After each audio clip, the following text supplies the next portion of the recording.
Hi guys, Chris here with Super Savvy Travelers. Thank you for liking the music that I put up. It's really funny because I realized that a lot of you guys don't even know me. I mean, you know me from Super Savvy, but beyond that, it's kind of like, who's this person?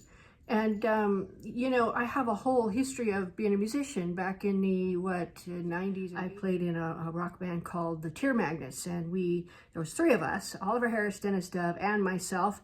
And it was a power trio. So I played bass and sang, Oliver played guitar and sang, and Dennis played drums and sang. And basically we replaced the keyboards with vocal harmonies, which was so effective. And I just loved that band. Those guys are some of the best musicians I've ever played with and still are. They're still fantastic. You can see them out and about in the San Jose and Santa Cruz area. So if you get a chance to see Oliver Harris or Dennis Dove, hey, don't miss that chance.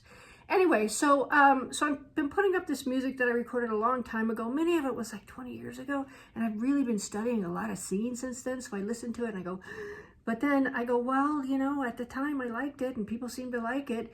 And then I came across this phrase that Elena Cardone has coined, I think, or where, I don't know where she got it, but it's brilliant. And it's called toxic perfectionism. And I'm like, that was me so much, you know? So it's like, I can't enjoy any success I have because it's just not good enough, you know? And I'm going to hold this stuff with me. Nobody can see it. Nobody can hear it because it's just not good enough. Forget that. It is what it is. And it is what it was.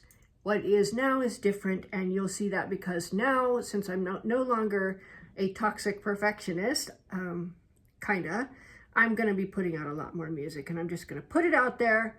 And you're either going to like it or you aren't. But most of you do, and I so appreciate your love and support on that. So anyway, just by way of history, the band I was in called the Tear Magnets was wonderful. We got to open for a lot of famous people.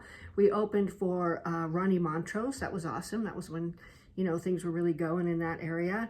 Then we opened for Robin Ford. Oh my God, amazing blues jazz guy, just amazing. And so we opened for him.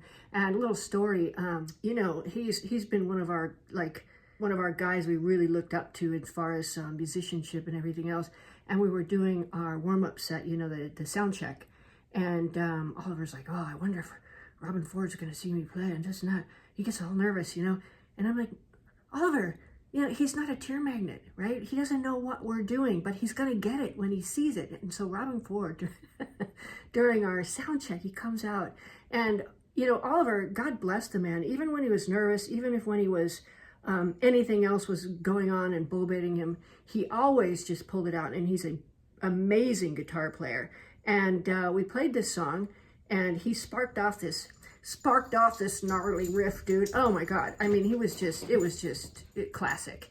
And I was like, whoa. And I could see Robin Ford nodding like, yeah, okay, that's the stuff. I'm like, oh, I'm so proud.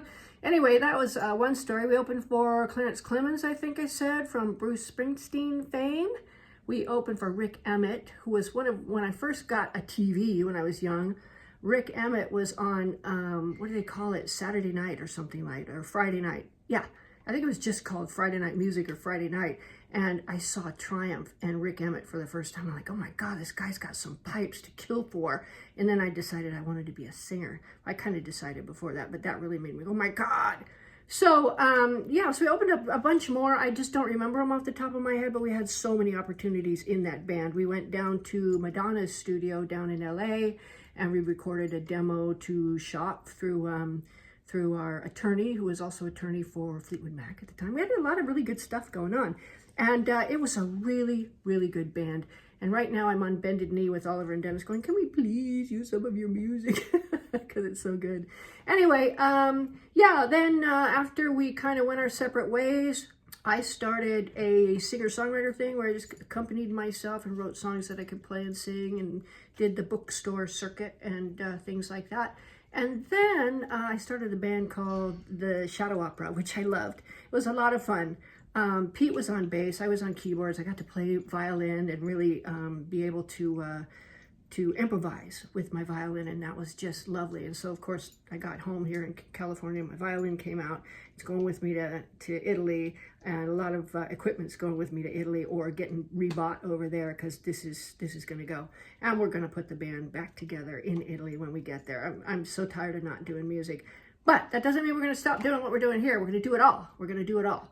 And we'll also have access to copyright-free music, so we don't have to worry about the copyright strikes. Anyway, in a nutshell, that's kind of who I am. Been around a while, learned a few things here and there. Music has always been my first love. It will never die in my life and in my heart.